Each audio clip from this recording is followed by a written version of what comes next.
Salut tout le monde et bienvenue dans cette troisième et dernière partie sur les possédés de Loudun.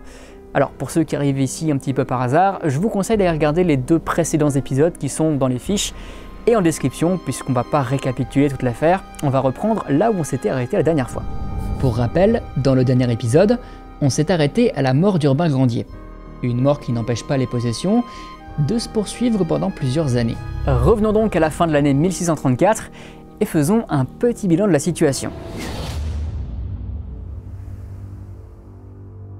Force est de constater que le crime profite à tout le monde.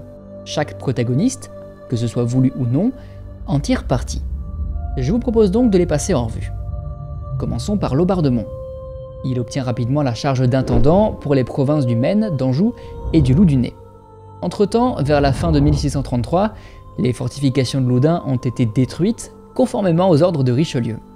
Laubardemont est donc monté en grade et a accompli sa mission politique. Il a tout gagné.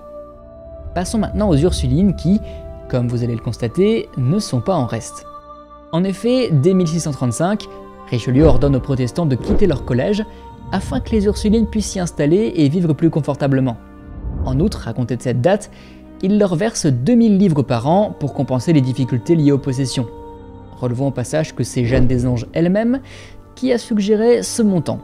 Bref, les religieuses s'en tirent plutôt bien. Il reste donc nos deux prêtres, Mignon et Barret.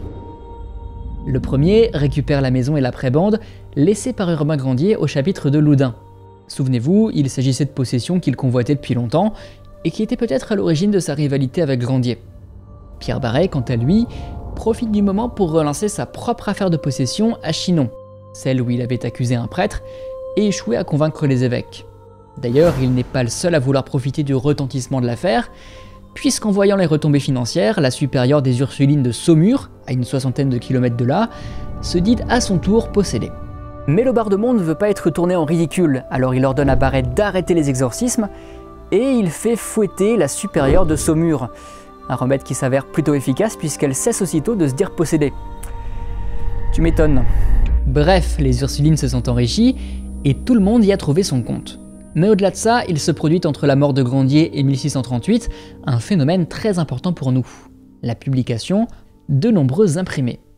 Et oui, dès cette époque, l'affaire fait couler beaucoup d'encre. En gros, deux points de vue principaux s'affrontent. D'une part ceux qui croient dur comme fer aux possessions, et d'autre part ceux qui crient au complot. Les premiers mettent en avant la qualité sociale des témoins, comme le roi par exemple, qui serait une preuve irréfutable de la réalité des possessions.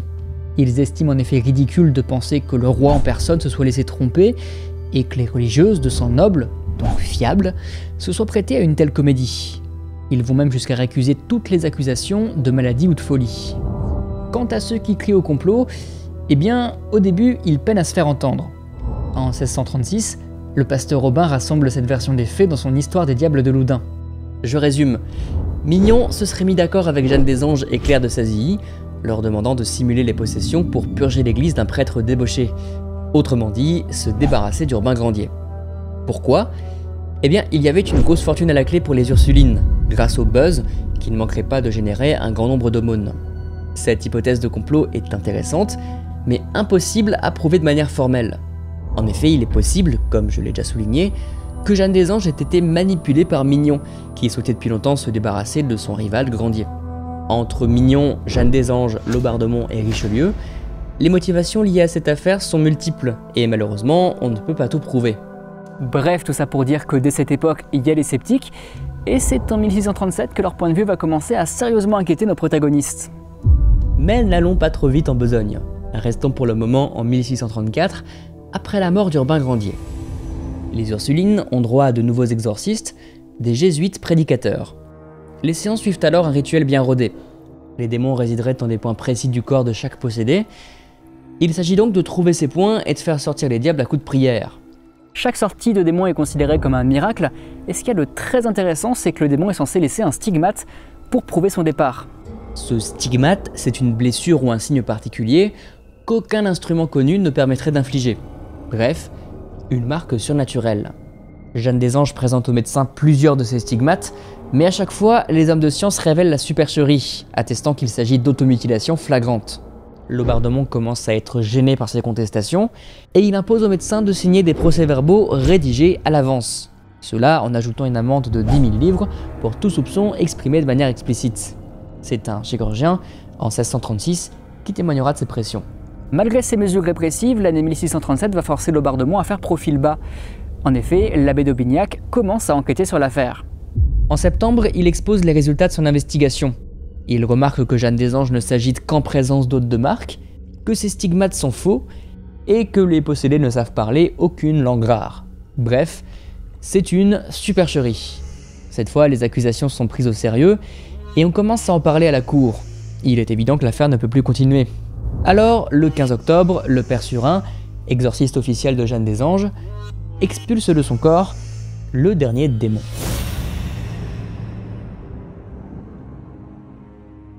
Et pourtant, malgré les doutes des sceptiques et les rumeurs de complot, Jeanne des Anges ne se fait pas oublier. C'est même le contraire. Suite à sa guérison, elle entame un pèlerinage à travers la France. Elle expose son corps miraculé, ainsi que sa main, qui porte les stigmates du démon Asmodée. Celui-ci avait quitté son corps en mai 1635, comme par hasard le jour de la visite du frère du roi. Bref, le démon avait laissé sur sa main les 4 mots suivants: Jésus, Marie, Joseph et François de Sales. Chez certains croyants, ces marques visibles font l'objet d'une véritable vénération.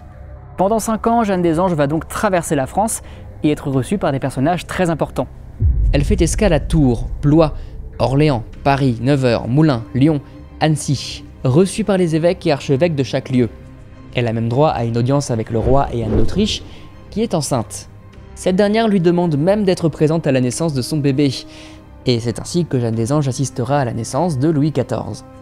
Elle finira par mourir en 1665, laissant un couvent propriétaire de 16 métairies, 12 prés, plusieurs hectares de champs cultivables et une dizaine de maisons à Loudun.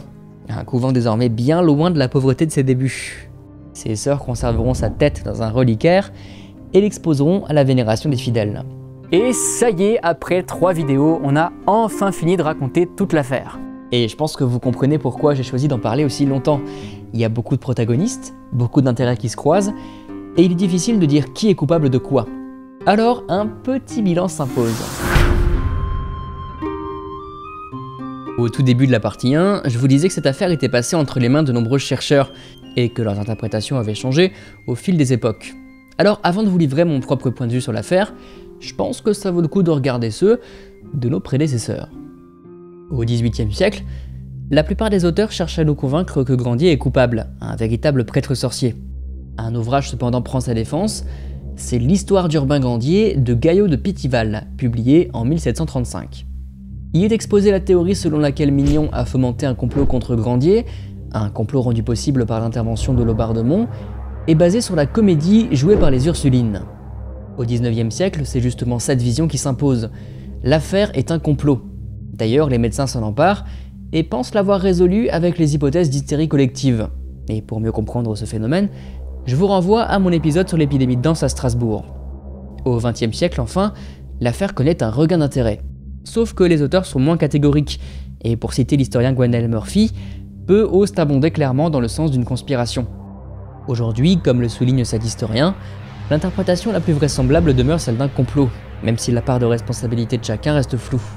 L'affaire mêle règlement de compte, religion, politique et même croyances et angoisses de l'époque. Bref, c'est sur le livre de cet historien que je me suis appuyé et forcément je vous le recommande fortement. Pour ma part, je pense que si on remonte à la source, le responsable de cette cascade d'événements est le chanoine Mignon. Il a tout simplement cherché à faire tomber Urbain Grandier en s'appuyant sur l'expérience de son confrère Pierre Barret. Et je pense que l'affaire en serait restée sur leur échec sans l'intervention inopinée de Laubardemont. J'ai l'impression que Laubardemont croyait fermement en la réalité des possessions et qu'il a fondé toutes ses manipulations de preuves sur cette croyance. Il était persuadé d'avoir raison, du moins au début, et a voulu rallier tout le monde à sa cause, quitte à employer des moyens peu recommandables. Quant à Jeanne des Anges et aux Ursulines, eh ben, je ne sais pas. Si la névrose, l'autosuggestion et l'hystérie ont pu jouer, il est clair que ça ne suffit pas à tout expliquer. Alors, quelle est leur part de responsabilité consciente dans cette affaire? Dans quelle proportion ont-elles été manipulées? Ont-elles subi des troubles liés à l'hystérie? Tout ça, c'est difficile à dire. Une fois de plus, l'histoire n'est ni toute blanche ni toute noire. C'est une science en construction, qui évolue, qui n'est pas tranchée, et on le voit bien avec l'évolution des points de vue sur l'affaire entre le XVIIIe siècle et nos jours.